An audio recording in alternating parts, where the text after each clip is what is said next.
Hello my dear friends and masters, welcome back to our channel oneness vegetarianism. నా పేరు స్వప్నేశ్వరి. ముందుగా మనందరి గురువు అయిన డాక్టర్ బ్రహ్మర్షి పితామహాపత్రి సార్కి నా యొక్క అనంతకోటి ఆత్మ ప్రణామాలు. సత్యలోకవాసులకి, దివ్యలోకవాసులకి, మహాకర్ణ లోకవాసులకి, నక్షత్ర లోకవాసులకి, ఏంజల్స్కి, మహావతార్ బాబాజీకి, బుద్ధ భగవానుడికి, రామ్తా మాస్టర్ మహా ఉపాధ్యాయుడు, మాస్టర్ టీచర్, ఇమ్మోటల్ గురువు అయిన తండ్రికి నా యొక్క అనంత కోటి ఆత్మ ప్రణామాలు. ఈ వర్తమాన క్షణానికి, అనంతానికి, విశ్వానికి, శాంతికి, కాంతికి, శక్తికి, చైతన్యానికి, ప్రేమకి, సమస్త మూగజీవులకి, పంచభూతాలకి, భూమాతకి నా యొక్క స్వయానికి కూడా అనంతకోటి ఆత్మ ప్రణామాలు. మరి రోజులాగే ఈరోజు మరింత జ్ఞానాన్ని, విజ్ఞానాన్ని షేర్ చేయడానికి Aruna madam, welcome to our session madam. Over to you madam. Aruna madam. Thank you madam. Welcome madam. Brahmarshi Pitamaha Patriji గారు నా పూర్వక ధన్యవాదాలు. వంశీ మాస్టర్ గారు నా హృదయపూర్వక సమస్త గురుమండలికి నా హృదయపూర్వక ధన్యవాదాలు. ఈ అవకాశం ఇచ్చిన స్వప్నేశ్వర్ మేడం ప్రణామాలు. Thank you. పరమహంస యోగానంద ఆత్మ కథ బుక్ చదువుకుంటున్నాం మనం. 28 అధ్యాయాలు అయిపోయాయి. 29వ అధ్యాయం. రవీంద్రనాథ్ ఠాగూర్ నేను విద్యాలయాన్ని పోల్చి చూడటం. ఆత్మాభివ్యక్తికి సహజమైన రూపంలో పక్షులు పాడినంత అవలీలగా పాడటం రవీంద్రనాథ్ ఠాగూర్ గారు నేర్పారు మాకు. మా రామ్సీ విద్యాలయంలో చదివే 14 ఏళ్ల కుర్రవాడు భోలానాథ్ చెప్పిన సంగతి ఇది. ఒకనాడు పొద్దున అతను పాడిన శ్రావ్యమైన పాటలకు నేను అభినందించినప్పుడు చెప్పాడిది. ఎవరైనా అడిగినా అడక్కపోయినా ఆ అబ్బాయి తీయటి పాటలు అలా పాడుతూ ఉండేవాడు. అంతకు ముందు అతను బోల్పూర్లో ఠాగూర్ గారి శాంతినికేతనం అనే ప్రసిద్ధి విద్యాలయంలో చదివాడు. రవీంద్రుల పాటలు చిన్నప్పటి నుంచి నా పెదవుల మీద ఆడుతూనే ఉన్నాయి అన్నాడు. అతనితో అక్షరాలు రాని రైతులతో సహా బెంగాలీలందరూ ఆయన మహోన్నత కవిత్వాన్ని ముచ్చట పడతారు. భోలా నేను కలిసి ఠాగూర్ పాటలు కొన్ని కలిసి పాడుకున్నాము. ఆయన కొన్ని వేల భారతీయ కవితలకు స్వరకల్పన చేశారు. వాటిలో కొన్ని ఆయన రాసినవి, కొన్ని పూర్వ కవులవి. రవీంద్రనాథ్ ఠాగూర్ గారు సాహిత్యానికి నోబెల్ బహుమానం తీసుకున్న కొత్తలో నేను ఆయన్ని కలుసుకున్నాను అన్నాను నేను. పాటలు పాడటం అయిన తరువాత ఆయన్ని కలుసుకోవాలన్న ఆసక్తి నాకు కలగడానికి కారణమేమిటంటే, సాహిత్య విమర్శకులకు బుద్ధి చెప్పి పంపడంలో ఆయనకున్న నిష్కపటమైన సాహసం నాకు నచ్చింది అంటూ ముసిముసిగా నవ్వుకున్నాను. బోలాకు ఆసక్తి కలిగి ఆ వృత్తాంతం చెప్పమన్నాడు నన్ను. బెంగాలీ కవిత్వంలో కొత్త శైలి ప్రవేశపెట్టినందుకు ఠాగూరును పండితులు తీవ్రంగా విమర్శించారు అంటూ ప్రారంభించాను. ఆయన పండితుల హృదయాలకు ప్రీతి పాత్రమైన లాక్షణిక నియమాల్ని పట్టించుకోకుండా వాడుక భాషా ప్రయోగాలు, ప్రాచీన కావ్య భాషా ప్రయోగాలు కలిపి రాసేశారు. పూర్వులు అంగీకరించిన సాహిత్య రూపాల్ని లెక్క చేయకుండా ఆయన పాటలు ఆడమైన దార్శనికత్వాన్ని హృదయానికి హత్తుకునే మాటల్లో పొందుపరుస్తాయి. పలుకుబడి గల ఒక విమర్శకుడు ద్వేషంతో రవీంద్రనాథ్ని తన కూతల్ని అచ్చులో రూపాయికి అమ్మిన పిట్ట కవి అని అన్నాడు. కానీ ఠాగూర్కు ప్రతీకారం తీర్చుకునే అవకాశం త్వరలోనే వచ్చింది. ఆయన తమ గీతాంజలి ప్రార్థనా గీతాల్ని తామే ఇంగ్లీషులోకి అనువాదం చేసిన వెంటనే పాశ్చాత్య సాహితీ లోకం మొత్తం ఆయనకి నివాళులర్పించింది. ఒకప్పుడు ఆయన్ని విమర్శించిన వాళ్లతో సహా ఒక రైలు బండి పట్టేటంత మంది పండితులు ఆయనకి అభినందనలు అందించటానికి శాంతినికేతనం వెళ్ళారు. రవీంద్రులు కావాలనే చాలాసేపు జాప్యం చేసి మరీ కలుసుకున్నారు. అతిథుల్ని తరువాత వాళ్ళు చేసే పొగడ్తల్ని నిర్వికారంగా మౌనం వహించి విన్నారు. చివరికి వాళ్ళు అలవాటుగా ఉపయోగించే విమర్శాయుధాల్ని వాళ్ల మీదికి ఎదురు తిప్పారు. మహాశైలారా, మీరిక్కడ నా మీద కురిపిస్తున్న ప్రశంసల సుగంధ వర్షము వెనుకటి మీ తృణీకార దుర్గంధము పొందిక లేకుండా కలిశాయి. నాకు నోబెల్ బహుమానం రావటానికి, మీలో ప్రశంసా శక్తులు సునిశ్చితం కావడానికి ఏమైనా సంబంధం ఉండి ఉంటుందా? నేనిప్పటికీ వంగ దేవాలయంలో మొదట నా వినయ పుష్పాలు అర్పించినప్పుడు మీకు ఆగ్రహం కలిగించిన కవినే. ఠాగూర్ గారి నిర్భయమైన మందలింపు వృత్తాంతాన్ని వార్తాపత్రికలు ప్రకటించాయి. పొగడ్తకి లొంగిపోని ఆ వ్యక్తి నిష్కపటంగా అన్న మాటలు నాకు బాగా నచ్చాయి అంటూ ఇంకా చెప్పాను. రవీంద్రుల కార్యదర్శి సిఎఫ్ ఆండ్రూస్ గారు నన్ను కలకత్తాలో ఆయనకు పరిచయం చేశారు. ఆండ్రూస్ గారు సాదాగా బెంగాలీ పంచ కట్టుకునేవారు. ఠాగూర్ గారిని ఆయన ప్రేమ పురస్సరంగా గురుదేవుడు అని పిలిచేవారు. రవీంద్రులు నన్ను ఆదర్శపూర్వకంగా పలకరించారు. ఆయన వ్యక్తిత్వంలో ఆకర్షణ, సంస్కారం, నాగరికత తొణికిసలాడుతున్నాయి. ఆయన సాహిత్య పరిచయాన్ని గురించి నేను అడిగిన ప్రశ్నకు జవాబు ఇస్తూ ఆయన తాము ప్రధానంగా ప్రభావితులైనవి మన పురాణేతిహాసాల వల్ల 14వ శతాబ్ది నాటి విద్యాపతి అనే కవి రచనల వల్ల అని చెప్పారు. ఈ జ్ఞాపకాలతో ఉత్తేజితుణ్ణి అయి ప్రాచీన వంగ గీతానికి ఠాగూర్ రూపకల్పన చేసిన ఆమారే ఏ ఘరే ఆప్నార్ కర్ గృహదీపకాని జాలో, నా ఇంట్లో నీ చేత్తో గృహదీపం వెలిగించు అంటే నీ ప్రేమ దీపాన్ని వెలిగించు అంటూ పాడటం మొదలు పెట్టారు. బోలా నేను ఆనందంగా పాడుకుంటూ విద్యాలయ భూముల్లో విహరించాము. రామ్జీ విద్యాలయాన్ని స్థాపించిన 2 ఏళ్లకి రవీంద్రుల దగ్గర నుంచి నాకొక ఆహ్వానం వచ్చింది. మా విద్యా బోధనా దర్శాల్ని కలిసి ముచ్చటించుకోవడానికి నన్ను శాంతినికేతనానికి వచ్చి కలుసుకోమని కోరారు.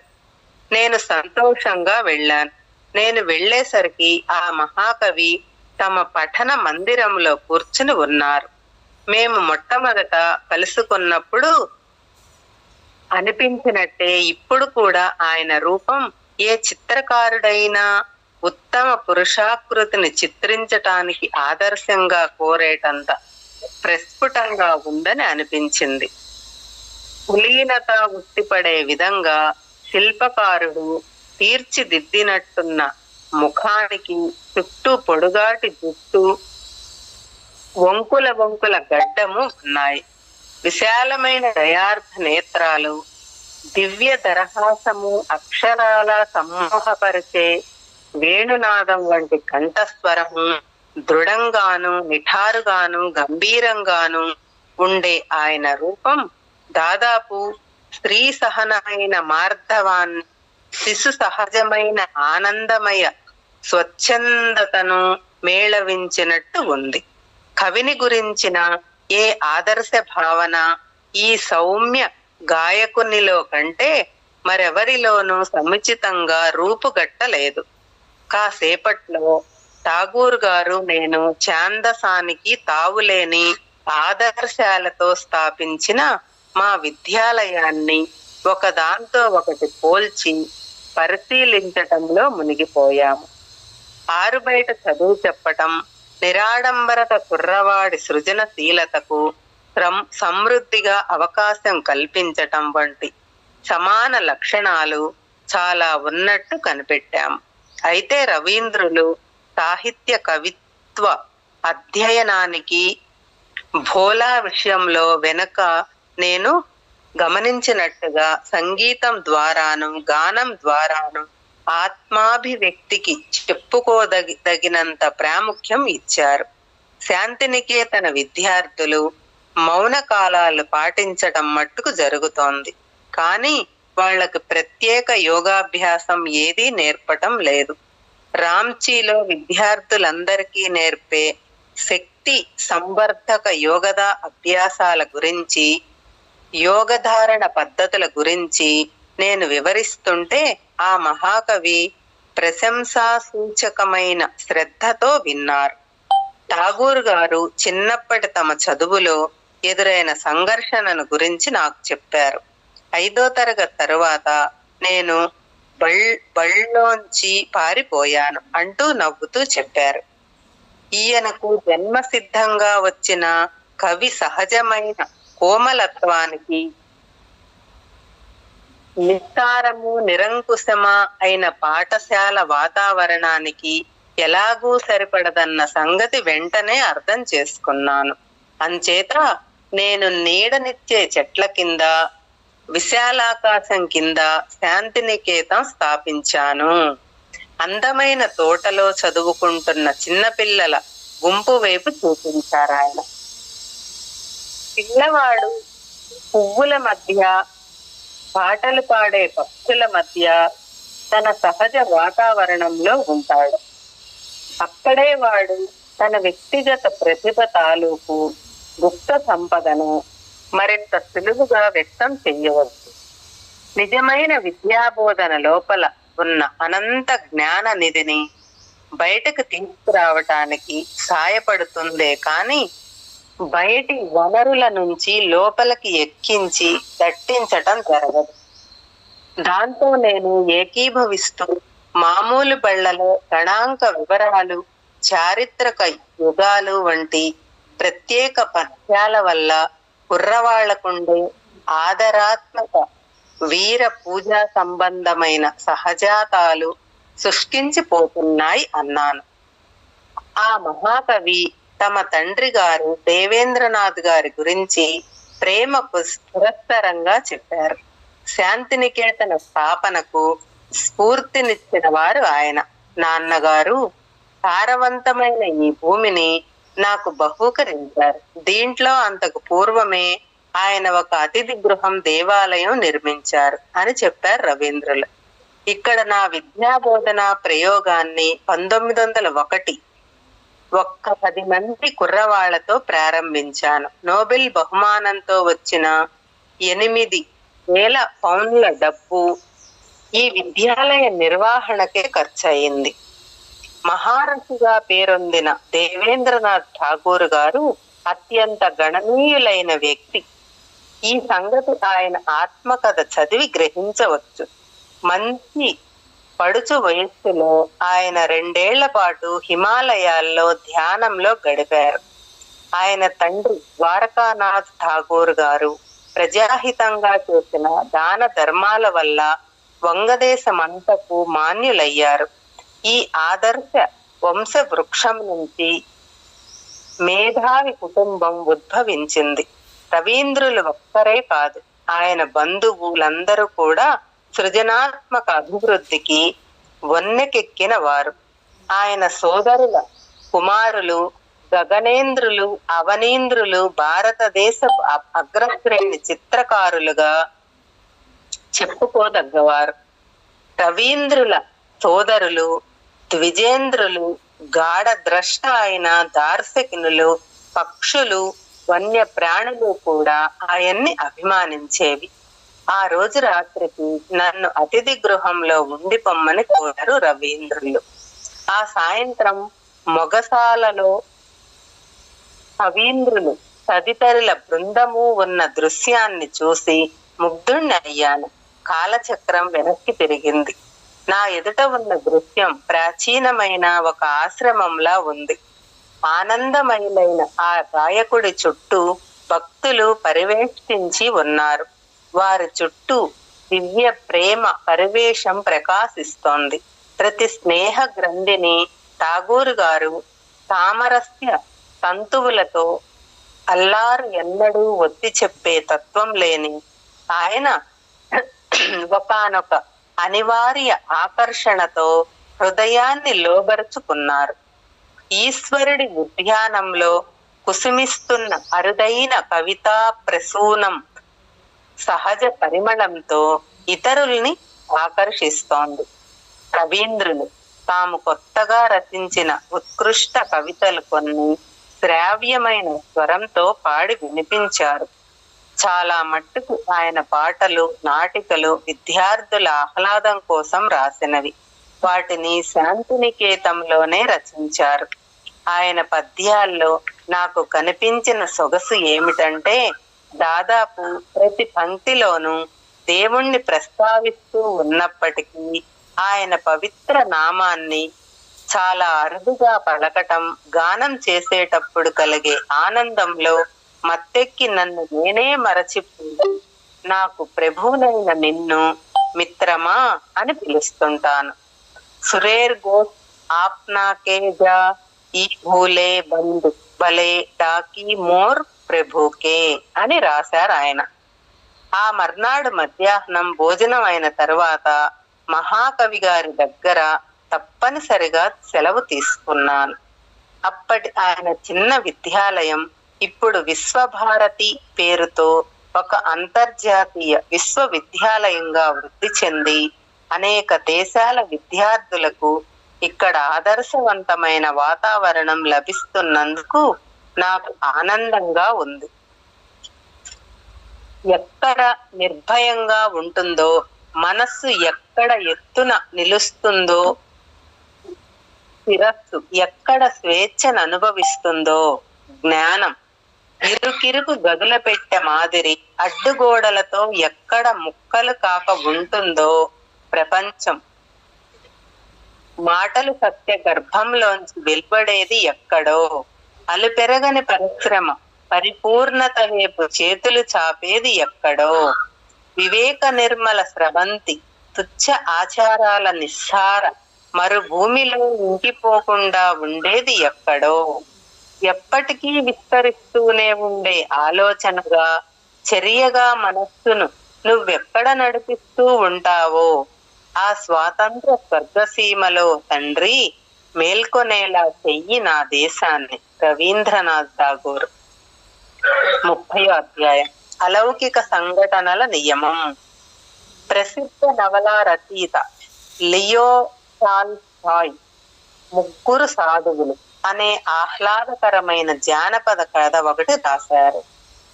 ఆయన స్నేహితుడు నికోలాస్ రోరిక్ దాన్ని ఈ ప్రకారం సంక్షేపించి చెప్పారు.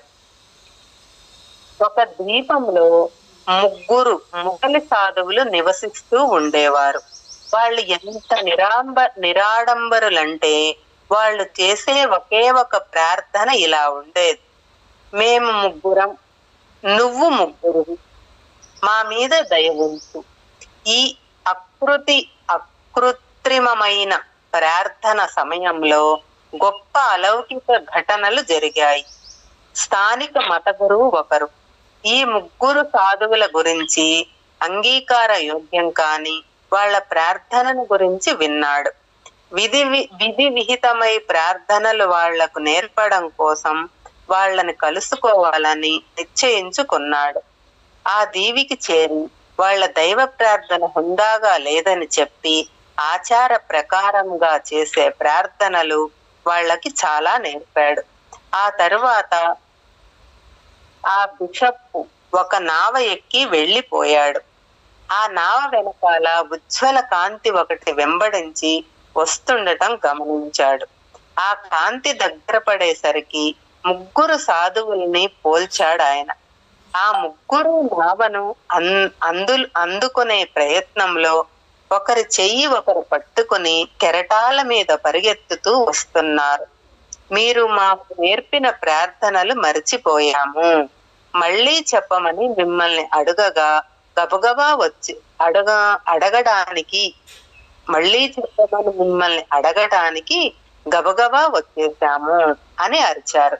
వాళ్ళు మత గురువు దగ్గరికి చేరగానే ఆశ్చర్యచకితుడైన మత గురువు తల అడ్డంగా తిప్పాడు. ప్రియతములారా అంటూ వాళ్ళని సవినయంగా సంబోధిస్తూ, మీ పాత ప్రార్థనతోనే జీవితం కొనసాగించండి అని జవాబిచ్చాడు. ఆ ముగ్గురు సాధువులు నీటి మీద ఎలా నడిచారు? క్రీస్తు సిలువ వేసిన తన శరీరాన్ని ఎలా పునరుత్థానం చేశాడు? లాహిరి మహాశయులు శ్రీ యుక్తేశ్వర్ గారు అలౌకిక చర్యలు ఎలా చేశారు? అణువుగా విర్భావంతో ప్రపంచ మానస పరిధి ఆకస్మికంగా విస్తరించినప్పటికీ ఆధునిక విజ్ఞాన శాస్త్రంలో ఇప్పటికీ కూడా దీనికి సమాధానం లేదు. అసంభవం అనే పదానికి మానవ శబ్ద జాలంలో ప్రాముఖ్యం తగ్గుతోంది. ఈ భౌతిక ప్రపంచం సాపేక్షత ద్వంద్వతల సూత్రమనే ఒకే ఒక మాయామౌళిక నియమం మీద నడుస్తోందనే వైదిక ధర్మ గ్రంథాలు ఘోషిస్తున్నాయి. ఒకే ఒక అయిన భగవంతుడు కేవల అద్వితీయుడు. సృష్టిలో నేరుగాను నానా రూపాలలోనూ ప్రత్యక్షం కావటానికి ఆయన మిథ్యావరణాన్ని లేదా అవస్థావమైన ముసుగును ధరిస్తాడు. భ్రాంతిజనకమైన ఈ ద్వంద్వత ఆవరణమే మాయా. ఆధునిక కాలంలోని గొప్ప వైజ్ఞానిక ఆవిష్కరణలు అనేకం సనాతన ఋషుల ఈ సులభ ప్రకటనను ధృవపరిచాయి. న్యూటన్ గమనినయం మాయ తాలూకు నియమమే ప్రతి ఒక్క చర్యకు సమానము విరుద్ధము అయిన ప్రతిచర్య ఎప్పుడూ ఉంటుంది. ఏ రెండు వస్తువులు పరస్పర చర్యలైనా ఎప్పుడు సమానంగా ఒకదానికొకటి వ్యతిరేక దిశలో సాగుతుంటాయి. ఈ ప్రకారంగా చర్య ప్రతిచర్య సరిగ్గా సమానంగా ఉంటాయి. ఒకే ఒక బలం ఉండటం అసంభవం. సమానంగాను వ్యతిరేకంగాను రెండు బలాలు ఉండాలి. అలా ఎప్పుడు ఉంటున్నాయి కూడా? ప్రాతిపదికలైన ప్రాకృతిక కార్యకలాపాలు అవి మాయలోంచి పుట్టినవేనన్న సంగతి బయలుపరుస్తున్నాయి. ఉదాహరణకు విద్యుత్తు ఆకర్షణ వికర్షణల దృగ్విషయం దాని ఎలక్ట్రాన్లు, ప్రోటాన్లు, రుణ విద్యుదణువులు, ధన విద్యుదణువులు, పరస్పర విరుద్ధమైన విద్యుత్ శక్తులు. మరో ఉదాహరణ భౌతిక పదార్థంలో పరమ సూక్ష్మమైన పరమాణువు. భూమి మాదిరిదే ధన రుణ ధ్రువాలు గల అయస్కాంతం. ఈ భౌతిక ప్రపంచం యావత్తు ధ్రువత్వ నిరంకుశాధికారానికి లోబడి ఉన్నది. భౌతిక శాస్త్రానికి కానీ రసాయనిక శాస్త్రానికి కానీ మరే శాస్త్రానికి కానీ సంబంధించిన ఏ నియమము స్వతసిద్ధమైన వ్యతిరేక సూత్రాలు లేదా విరుద్ధ సూత్రాలు లేకుండా లేదు. అటువంటప్పుడు భౌతిక శాస్త్రం సృష్టికి స్వరూపము నిర్మాణమునైన మాయకు అతీతంగా నియమాలు రూపొందించలేదు. ప్రకృతే మాయ. కాబట్టి ప్రకృతి శాస్త్రం దాని అనివార్య సహజ గుణంతో వ్యవహరించక తప్పదు. దాని పరిధిలో అది శాశ్వతము, అక్షయము. భవిష్యత్ విజ్ఞాన శాస్త్రవేత్తలు అసంఖ్యాకమైన దాని వివిధాకృతుల్లో ఏదో ఒకదాన్ని అన్వేషించటానికి మించి మరేమీ చెయ్యలేరు. ఆ విధంగా విజ్ఞాన శాస్త్రం చరమతత్వాన్ని చేరుకోలేక ఎప్పటికీ ప్రవాహ స్థితిలోనే ఉండిపోతుంది. నిజానికి అది అప్పటికే సిద్ధంగా ఉండి పనిచేస్తున్న విశ్వానికి సంబంధించిన నియమాల్ని ఆవిష్కరించటానికి తగినదే కాని నియమ నిర్ణేత ఏకైక సూత్రధారి అయిన పరమాత్మను కనుక్కోవడానికి అశక్తమైనది. గురుత్వాకర్షణ విద్యుత్తుల ఘనమైన అభివ్యక్తులైన తెలియవచ్చాయి, కానీ అసలు గురుత్వాకర్షణ విద్యుత్ అన్నది ఏమిటో ఏ మరియుడు ఎరుగడు. వేల సంవత్సరాలుగా ప్రవక్తలు మానవ జాతికి అప్పగించిన పని మాయను అధిగమించాలన్నదే. సృష్టిలోని ద్వంద్వత్వానికి అతీతుడై సృష్టికర్త ఏకత్వాన్ని దర్శించడమే మానవుడి సర్వోన్నత లక్ష్యంగా భావించడం జరిగింది. విశ్వభ్రాంతిని పట్టుకుని ఆకులాడే వాళ్ళు దాని ధ్రువత్వ నియమాన్ని అంటే అటు పోటు లేవడము పడడము, పగలు రాత్రి, సుఖము దుఃఖము, మంచి చెడు, పుట్టుక చావు అన్న వాటిని అంగీకరించక తప్పదు. మనిషికి కొన్ని వేల మానవ జన్మలు గడిచి వచ్చిన తరువాత ఈ చక్రగతి క్రమం వేదనాభరితమైన ఒక రకం విసుగుదలను కలిగిస్తుంది. అప్పుడతను మాయామయ నిర్బంధాల వెలుపలికి ఆశగా దృష్టి సారించడం మొదలు పెడతాడు. మాయ అనే ముసుగును తొలగించడం అంటే సృష్టి రహస్యాన్ని భేదించడమన్న మాట.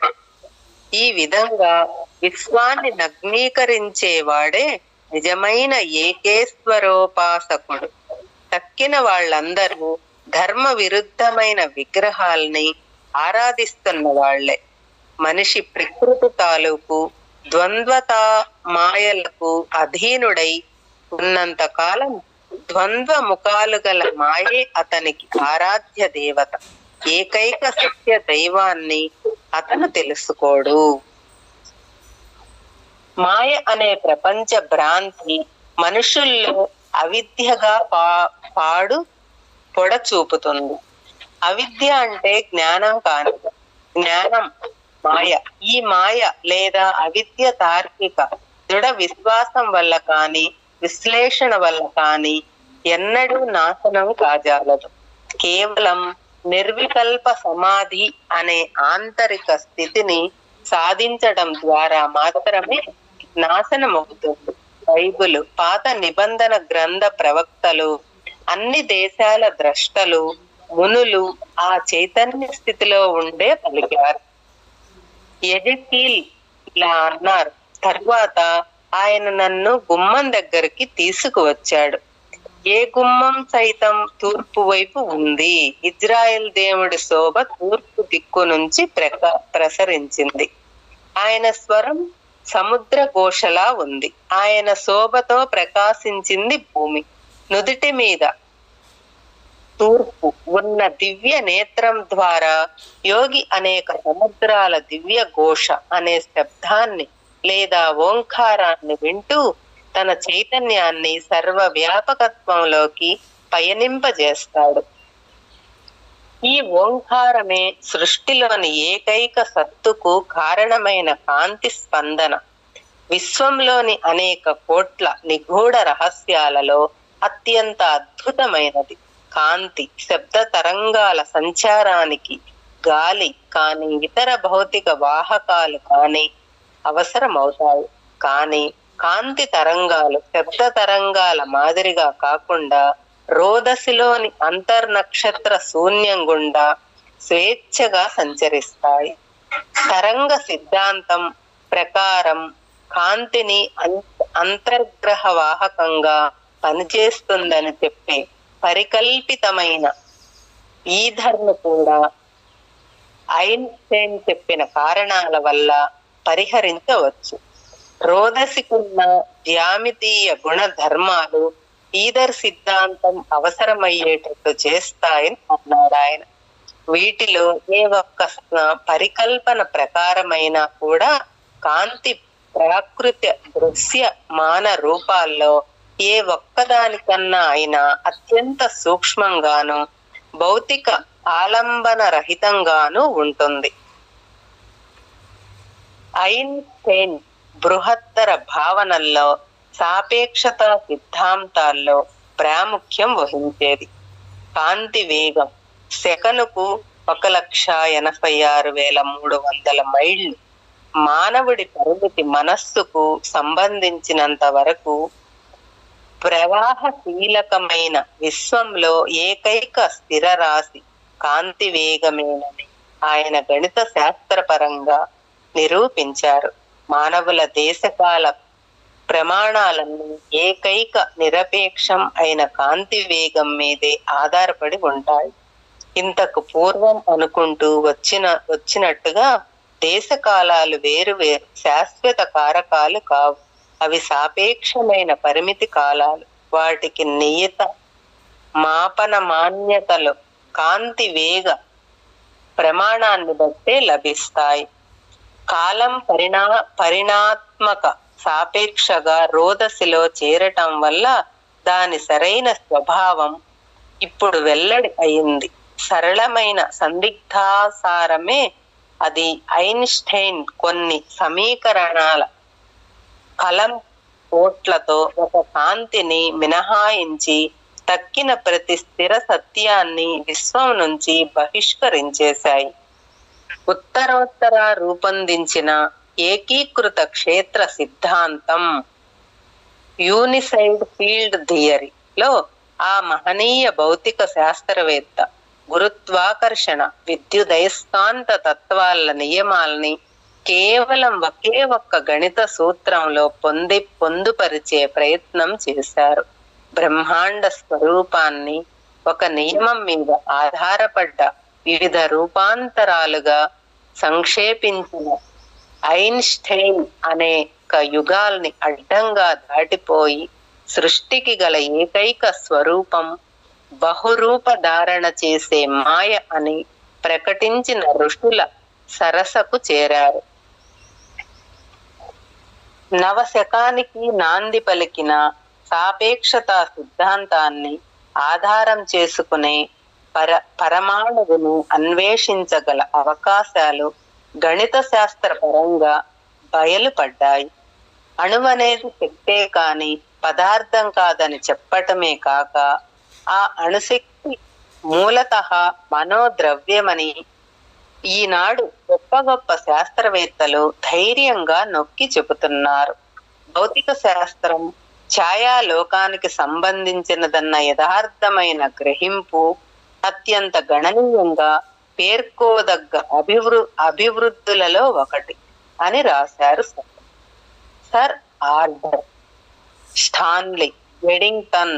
The nature of the physical world, భౌతిక ప్రపంచ స్వభావం అనే గ్రంథంలో భౌతిక శాస్త్ర ప్రపంచంలో మనం పరిచిత జీవిత నాటకం తాలూకు ఛాయాచిత్ర ప్రదర్శనను గమనిస్తాము. ఛాయారూపమైన నా చేతి ముడుసు ఛాయారూపమైన టేబుల్ మీద ఆనుకొని ఉండగా ఛాయారూపమైన స్థిరాఛాయ రూపమైన కాగితం మీద ప్రవహిస్తూ ఉంటుంది. ఇదంతా ప్రతీకాత్మకం. ప్రతీకగానే విడిచిపెడతాడు. దాన్ని భౌతిక శాస్త్రజ్ఞుడు తరువాత వస్తాడు. మనస్సనే రసవాది ఈ ప్రతీకాల్ని అతను రూపాంతరణ చేస్తాడు. చివరికి స్థూలంగా చెప్పాలంటే ప్రపంచ మూల ద్రవ్యం మనోద్రవ్యమే. ఇటీవల ఎలక్ట్రాన్ మైక్రోస్కోప్ రుణ విద్యుద్ అణు సూక్ష్మదర్శిని రూపొందించిన మీదట అణువులకు సారభూతమైన కాంతికి ప్రకృతికి అనివార్యమైన ద్వంద్వతకు నిశ్చితమైన నిదర్శనం లభించింది.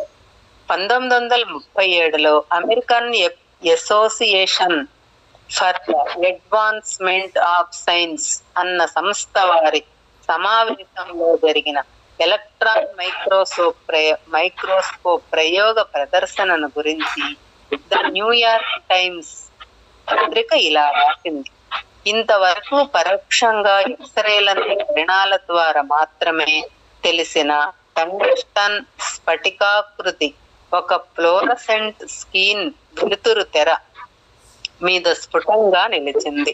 ఘనాకారం గల అంతరజాలకం స్పేస్ లాటిస్తో 9 అణువుల వాటి సరైన స్థానాల్లో ఉన్నాయి.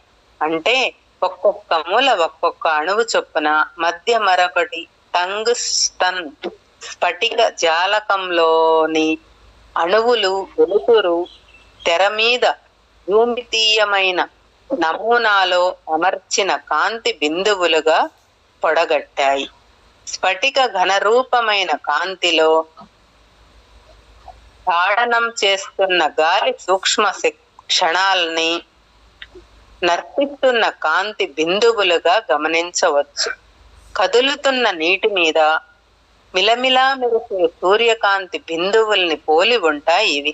ఎలక్ట్రాన్ సూక్ష్మదర్శిని సూత్రాల్ని మొట్టమొదట 1927లో న్యూయార్క్ నగరంలోని బెల్ టెలిఫోన్ ప్రయోగశాలలో పనిచేసే doctor Clinton Davisson, doctor Lester H Germer కనిపెట్టారు.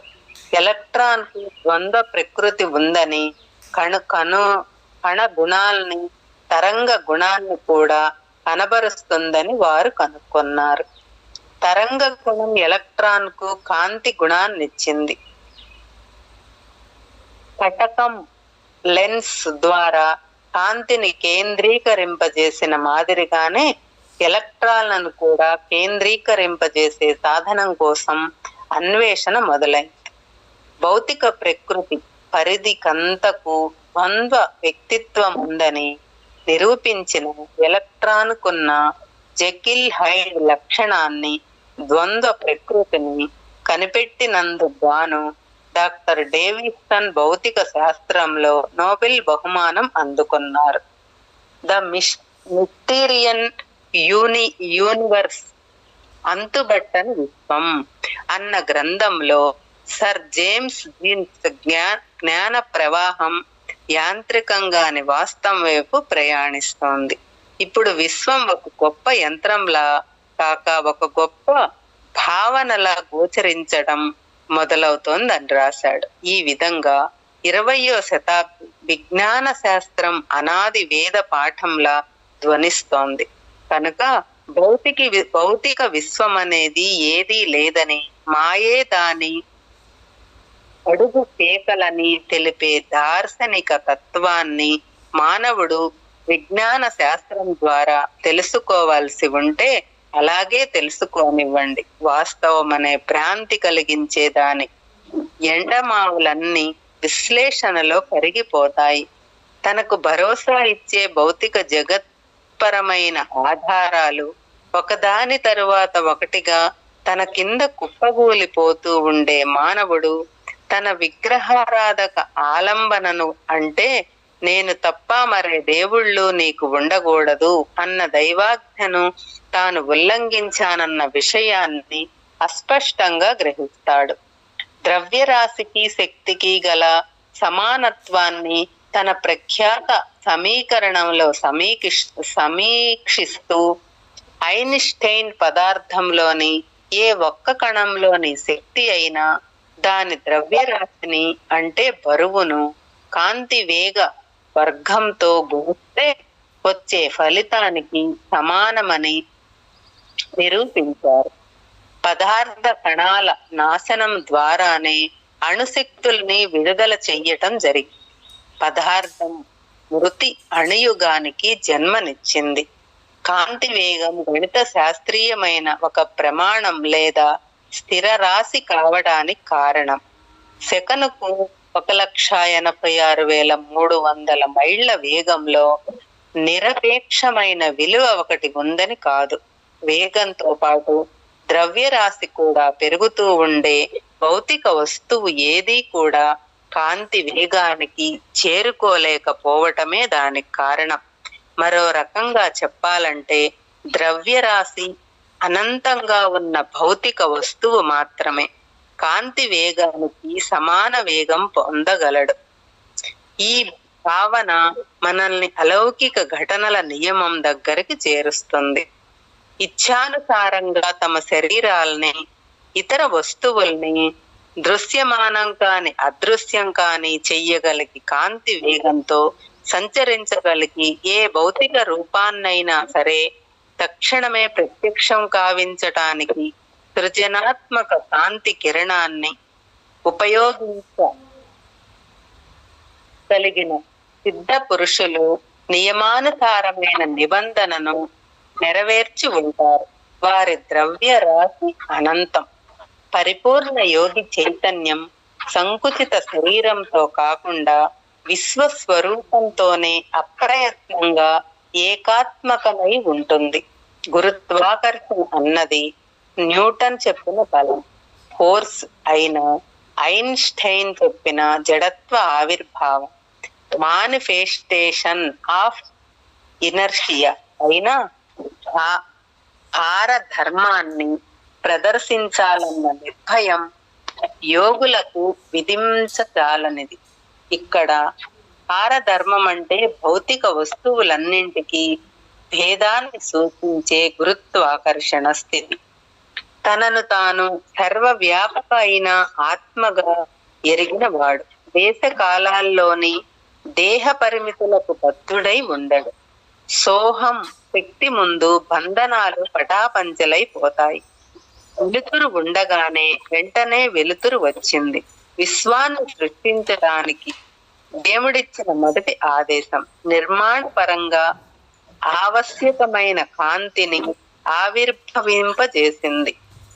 ఈ పదార్థేతర వాహకం తాలూకు కిరణాల మీదనే దైవ సాక్షాత్కారాలన్నీ ఆవిర్భవిస్తాయి. దేవుడు జ్వాలగాను కాంతిగాను సాక్షాత్కరిస్తాడన్న విషయాన్ని ప్రతి యుగంలోకి భక్తులు ధృవపరుస్తారు. ఆయన కళ్ళు అగ్ని జ్వాలల మాదిరిగా ఉన్నాయి అంటాడు సెయింట్ జాన్. అంతేకాకుండా ఆయన ముఖాకృతి ప్రచండ భానుతేజంలా ఉంది. పూర్ణ జ్ఞానం ద్వారా తన చైతన్యాన్ని సృష్టికర్తలో లయం చేసిన యోగి జగత్సారాన్ని కాంతిగా ప్రాణశక్తి స్పందనలుగా దర్శిస్తాడు. అతని దృష్టిలో జల కల్పనాకారకమైన కాంతి కిరణాలకి భూకల్పనాకారకమైన కాంతి కిరణాలకి భేదం ఉండదు. పదార్థ స్పృహ నుంచి దేశం, స్పేస్ తాలూకు 3 పరిణామాల నుంచి 4వ పరిమాణమైన కాలం నుంచి విముక్తుడైన యోగి తన కాంతి రూప దేహాన్ని భూమి, నీరు, అగ్ని, వాయువుల కాంతి కిరణాల మీదుగా గాని వాటి గుండా కానీ సమాన సౌబల్యంతో మరో చోటికి బదిలీ చేస్తాడు. కాబట్టి నీది ఒక్కటే కన్ను అయినట్లయితే నీ దేహమంతా కాంతితో నిండి ఉంటుంది. ముక్తిప్రదమైన దివ్య చక్షు మీద దీర్ఘకాలం నిలిపిన ఏకాగ్రత పదార్థానికి తాను గురుత్వాకర్షణ భారానికి సంబంధించిన భ్రాంతులన్నింటినీ యోగి నశింపజేసేటట్లు చేసింది. విశ్వాన్ని అతను ఈశ్వరుడు సృష్టించినట్టే మూలతః అభేదమైన కాంతి పుంజంలాగా చూస్తాడు. దృశ్యబింబాలు, ఆప్టికల్ ఇమేజెస్, మామూలు హస్టోన్, అర్ధబిందు, ఇకిలిపని చిత్రాలు రూపొందే సూత్రం మీదే ఏర్పడతాయి. అంటే కంటికి కనిపించనంత చాలా చిన్న చిన్న చుక్కలతో ఏర్పడతాయి. నేత్రపటలం, రెటీనా సూక్ష్మగ్రాహ్యత ఎంత గొప్పదంటే సరైన తీరు కాంతిని అతి స్వల్ప పరిణామాల్లో ఉపయోగించుకొని దర్శన సంవేదనను కలిగిస్తుంది అంటారు. హార్వర్డ్ విశ్వవిద్యాలయంలో పనిచేసే డాక్టర్ ఎల్టి ట్రోలాండ్ సృష్టి సారాన్ని కాంతిగా అనుభూతం చేసుకున్న ఏ వ్యక్తికైనా సరే అలౌకిక ఘటనల నియమం పనిచేస్తుంది. సర్వవ్యాపక కాంతి అణువుల్ని ఇంద్రియ గోచర రూపంగా తక్షణమే ప్రక్షేపించడానికి యోగి కాంతి దృగ్విషయాల గురించి తనకు గల దివ్య జ్ఞానాన్ని ఉపయోగించగలుగుతాడు. ప్రక్షేపణ వాస్తవ రూపం ఒక చెట్టు, ఒక మందు, ఒక మానవ దేహం, ఏదైనా సరే యోగి అభిలాషను బట్టి, అతని సంకల్ప శక్తిని బట్టి, మానస దర్శన శక్తిని బట్టి నిర్ణయం అవుతుంది. రాత్రివేళ మనిషి స్వప్న చేతన స్థితిలోకి ప్రవేశించి పగటిపూట తన చుట్టూ ఆవరించి ఉండే అహంభావ పరమైన తప్పుడు పరిమితుల నుంచి తప్పించుకుపోతాడు. నిద్రలో అతని మనస్సుకున్న సర్వశక్తిమత్వం ఎప్పటికీ పునరావర్తనమే విధంగా ప్రదర్శితమవుతూ ఉంటుంది.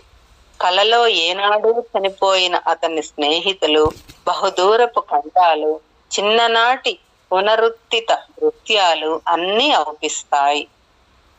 మనుషులందరూ కొన్ని కలల్లో స్వల్పకాలం అనుభవించే పరిమితులు లేని స్వేచ్ఛాయుత చైతన్యం, దైవానుసంధానంలో ఉన్న యోగుల నిత్య మనస్సులు దేశ కాలాలకు అధిపతి అయి వ్యక్తిగత ఉద్దేశాలేవి పెట్టుకోకుండా సృష్టికర్త తనకు ప్రసాదించిన సృజనాత్మక ఇచ్ఛాశక్తిని ఉపయోగించుకుంటూ యోగి భక్తుడు చిత్తశుద్ధితో చేసిన ఏ ప్రార్థననైనా సరే ఫలింపజేయటానికి విశ్వంలోని కాంతి అణువుల్ని పునర్వ్యవస్థం చేస్తాడు. మానవుణ్ణి మన రూపంలో, మన లక్షణాలతో తయారు చేద్దాం. సముద్రంలో ఉన్న చేపల మీద, గాలిలో పక్షుల మీద, పశువుల మీద, సమస్త భూమి మీద, నేల మీద ఆకే ప్రతి జీవి మీద వాళ్లకు అధికారం ఇద్దాం అనుకున్నాడు దేవుడు. ఈ ప్రయోజనం కోసమే మనిషిని సృష్టిని చేయటం జరిగింది. ఈ విశ్వం మీద తన ఆధిపత్యాన్ని తెలుసుకొని మాయకు అధికారిగా అతడు పెరగాలని 1915 సంవత్సరంలో నేను సన్యాసం తీసుకున్న కొద్ది కాలం తరువాత ఒక చిత్రమైన దర్శనం కలిగింది. దాని ద్వారా నాకు చైతన్యంలోని సాపేక్షతల అవగాహన కలిగింది. శాశ్వత కాంతి, ఏకత్వాన్ని స్పష్టంగా చూడగలిగాను. ఒకనాడు పొద్దున గడ్పా రోడ్డులో ఉన్న నాన్నగారి ఇంట్లో నా చిన్న అటక గదిలో కూర్చుని ఉండగా నాకు ఈ దర్శనం కలిగింది. అప్పటికి నేను కొన్ని నెలలుగా మొదటి ప్రపంచ యుద్ధం యూరప్ లో చెలరేగుతూ ఉంది. అధిక సంఖ్యలో సంభవిస్తున్న మరణాల్ని గురించి నేను దిగులుగా ఆలోచిస్తూ ఉన్నాను.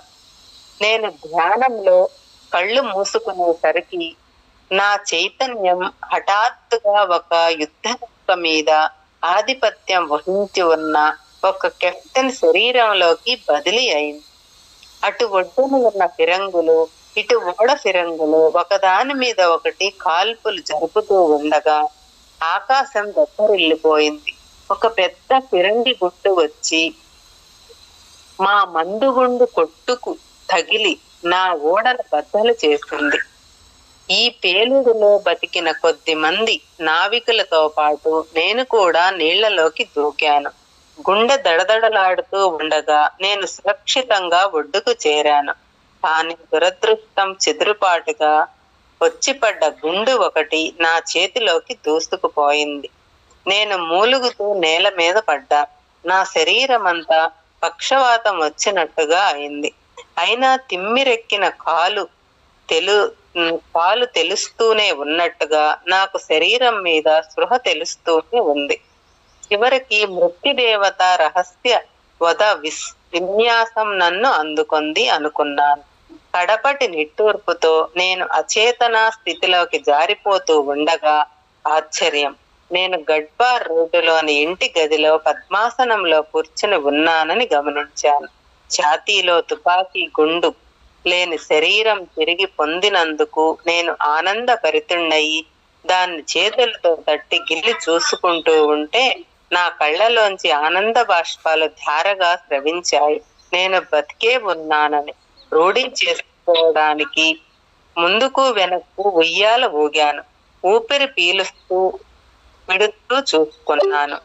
నన్ను నేనిలా అభినందించుకుంటూ ఉండగా నా చైతన్యం మళ్ళీ రక్తసిక్తమై సముద్ర తటాన పడి ఉన్న కెప్టెన్ శవంలోకి బదిలీ అయిపోయింది.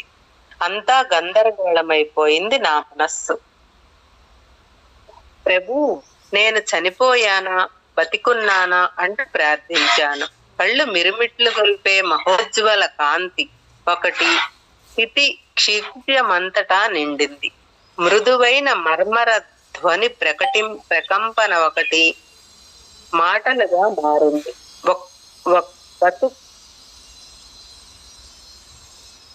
బతుకైనా చావుకైనా కాంతితో ప్రమేయమేమిటి? నా కాంతి బింబంతో నిన్ను సృష్టించాను. చావు పుట్టుకల సాపేక్షలు విశ్వ స్వప్నానికి చెందినవి. నీ స్వప్నాతీత సత్తును దర్శించు. మేలుకో నాయనా, మేలుకో. మానవుడి జాగృతిలో మెట్లు మెట్లుగా ఈశ్వరుడు తన దృష్టిలోని రహస్యాల్ని సరైన సమయంలో సరైన చోట ఆవిష్కరించటానికి విజ్ఞాన శాస్త్రవేత్తల్ని ఉత్తేజపరుస్తూ ఉంటాడు.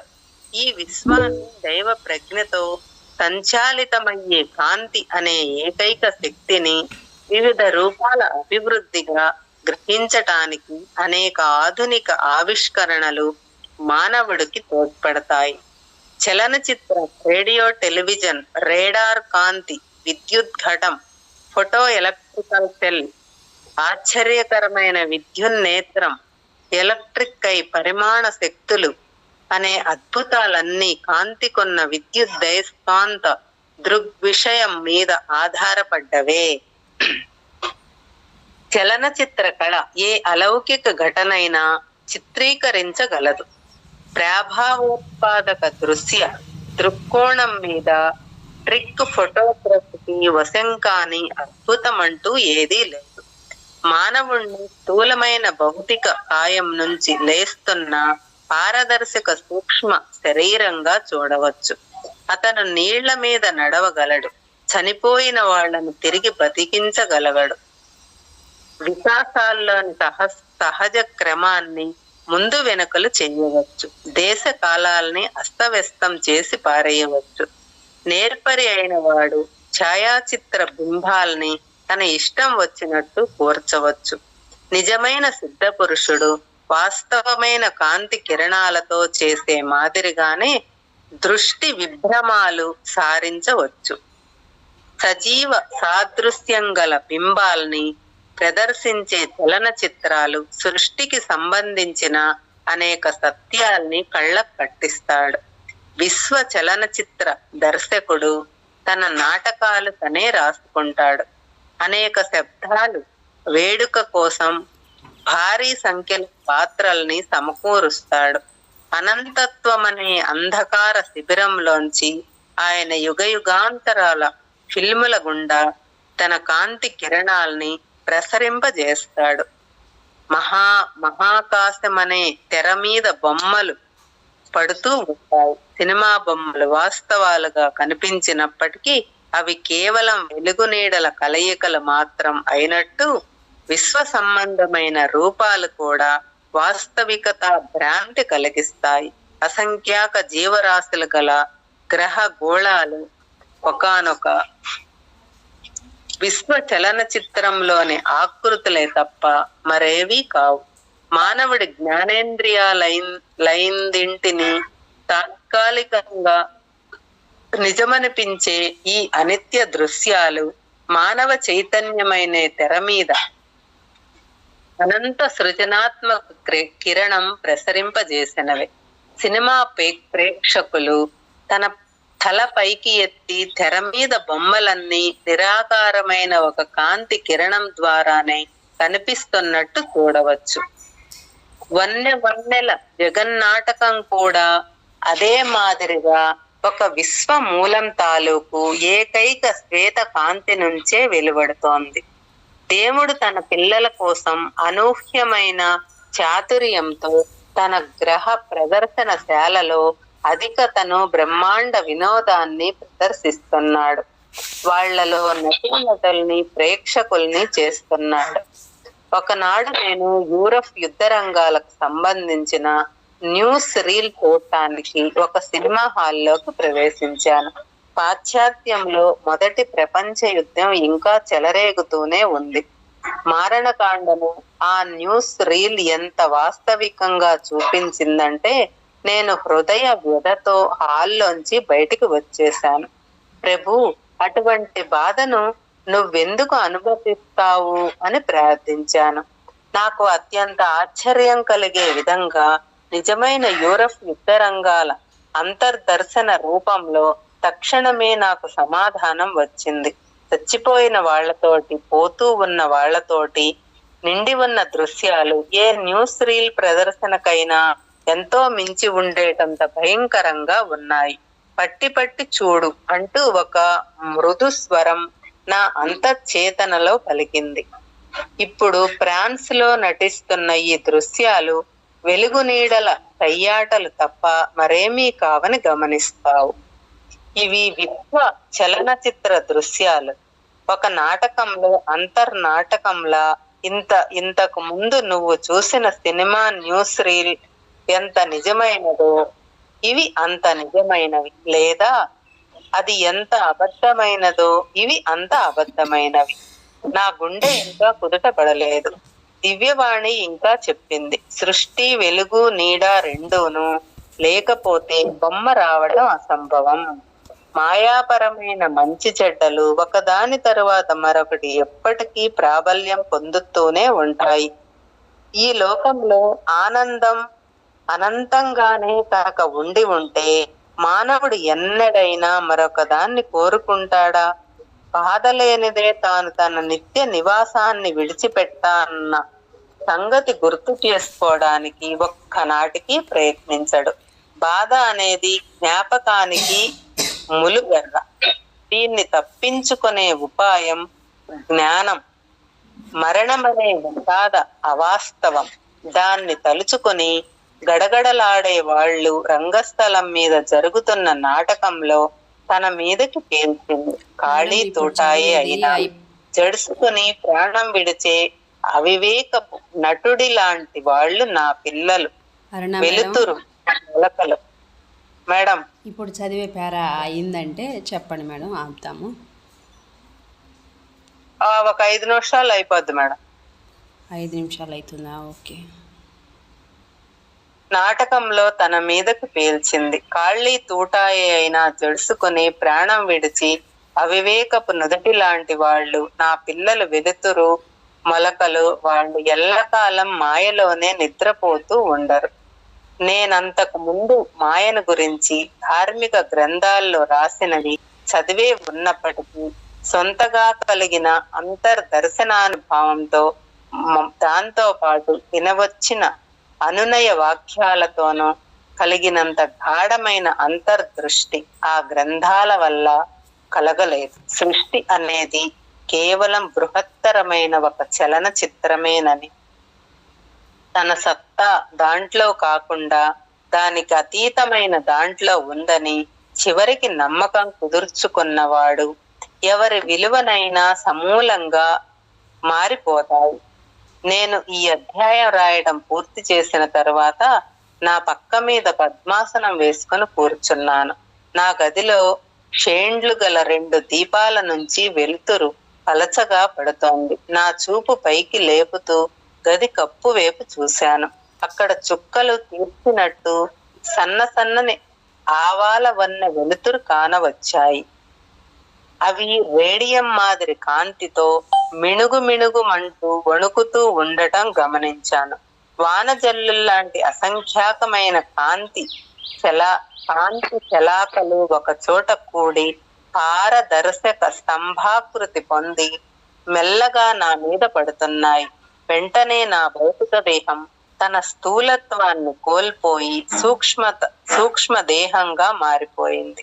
పక్కకు అంటకుండా బరువు లేని నా దేహం ఒక్కోసారి ఎడమ వైపుకి, ఒక్కసారి కుడి వైపుకి కొద్దిగా కదులుతూ తేలుతున్నట్లు అనిపించింది.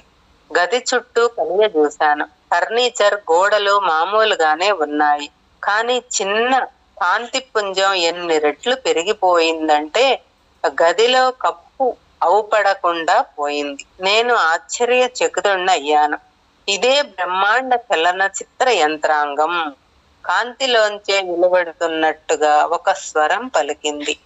నీ పక్క బల్లల తెల్లటి తెర మీద ఒక కిరణాన్ని ప్రసరింపజేస్తూ నీ దేహ చిత్రాన్ని రచిస్తోంది చూడు. నీ రూపం కాంతి తప్ప మరేం కాదు. నేను నా చేతుల వైపు చూసుకుని ముందుకు వెనక్కు ఆడించాను. అయినా వాటి బరువు నాకు తెలియలేదు. ఒకానొక ఆనంద పారవస్యం నన్ను ముంచెత్తేసింది. నా శరీరం రూపు గడుపుతున్న విశ్వకాంతి స్తంభం. సినిమా హాల్లో ప్రొజెక్షన్ బాత్రూమ్ బూత్ లోంచి పారుతూ తెర మీద బొమ్మల్ని రూపుగట్టించే కాంతి కిరణాలకు దివ్య ప్రత్యుత్పాదనలా పొడగట్టింది. నా శరీర చలనచిత్రానుభవం మసక వెలుతురు గల ప్రదర్శనశాల వంటి నా పడగ్గదిలో చాలాసేపు పంపాను. అంతకు పూర్వం నాకు అనేక అంతర్దర్శనాలు కలక్కపోలేదు. కానీ ఇది వాటన్నిటికన్నా విశిష్టమైనది. స్థూల శరీర భ్రాంతి పూర్తిగా తొలగిపోవడంతోనూ సమస్త వస్తువుల సత్యము కాంతికన్న అనుభూతి కావటంతోనూ నేను పైకి స్పందనశీలమైన